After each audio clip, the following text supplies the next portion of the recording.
രാമായണ പ്രഭാഷണമോ രാഷ്ട്രീയ പരിപാടിയോ വിവാദമായി തിരുവിതാംകൂർ ദേവസ്വം ബോർഡിന്റെ രാമായണ പ്രഭാഷണ പരമ്പര. രാമനെ അധിക്ഷേപിച്ച CPM നേതാവിന് രാമായണ പ്രഭാഷണത്തിലേക്ക് ക്ഷണം.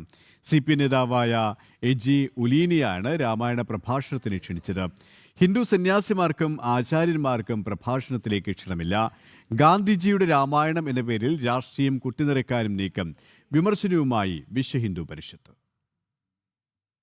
തിരുവിതാംകൂർ ദേവസ്വം ബോർഡ് സംഘടിപ്പിക്കുന്ന രാമായണ പ്രഭാഷണ പരിപാടിയാണ് വിവാദത്തിലായത്. ആധ്യാത്മികതയ്ക്കപ്പുറം രാഷ്ട്രീയ അജണ്ട കുത്തിനിറച്ചാണ് പരിപാടി നടത്തുന്നത്. തിരുവനന്തപുരം OTC ഹനുമാൻ ക്ഷേത്രത്തിൽ ഇന്ന് നടക്കുന്ന പ്രഭാഷണത്തിന്റെ വിഷയം ഗാന്ധിജിയുടെ രാമായണം എന്നതാണ്. കർക്കിടക മാസത്തിന്റെ ആധ്യാത്മിക പശ്ചാത്തലത്തിൽ ഗാന്ധിയുടെ രാമസങ്കല്പം ചർച്ചയാക്കുന്നത് വ്യാജ നെറേറ്റീവ് സൃഷ്ടിക്കാനാണ് എന്നാണ് ഉയരുന്ന വിമർശനം. നാളെ അതേ ക്ഷേത്രത്തിൽ നടക്കുന്ന പരിപാടിയിൽ പ്രസംഗിക്കാൻ ക്ഷണിച്ചത് CPM സഹയാത്രികയും കടുത്ത ഹിന്ദുവിരോധിയുമായ AG ഉലീനയെയാണ്. സനാതനധർമ്മത്തിനും ഹൈന്ദവ പുരാണങ്ങൾക്കും ദേവതാ സങ്കല്പങ്ങൾക്കുമെതിരെ പ്രസംഗങ്ങൾ നടത്തിയിട്ടുള്ള വ്യക്തിയാണ് ഒലീന. രാമായണത്തിലെ രാജമാതാക്കൾ എന്ന വിഷയത്തിലാണ് ഒലീന സംസാരിക്കുക. വിവാദ പരിപാടിയിൽ വിശ്വ ഹിന്ദു പരിഷത്ത് കടുത്ത പ്രതിഷേധം രേഖപ്പെടുത്തി. ഹിന്ദു സന്യാസിമാരെയും ആധ്യാത്മിക ആചാര്യന്മാരെയും എന്തുകൊണ്ട് പ്രഭാഷണത്തിന് ക്ഷണിച്ചില്ലെന്നും ഹിന്ദുധർമ്മത്തെ ഇല്ലായ്മ ചെയ്യുകയാണ് ദേവസ്വം ബോർഡിന്റെ ലക്ഷ്യമെന്നും VHP സംസ്ഥാന വർക്കിംഗ് പ്രസിഡന്റ് VR രാജശേഖരൻ പ്രതികരിച്ചു. ഈ രാമായണത്തെ എത്രത്തോളം വികൃതമാക്കാം, ഇവർ തന്നെയാണ് മോഡേൺ സീതയെ അവതരിപ്പിച്ച ആളുകളാണ്. DYFIക്കാരും അതേപോലെ തന്നെ SFIക്കാരും ഒക്കെ പാലക്കാട് വിക്ടോറിയ കോളേജിൽ അടക്കമുള്ള നടപടികൾ ചെയ്തതിന് ഇവരുടെ ചരിത്രം അതാണ്.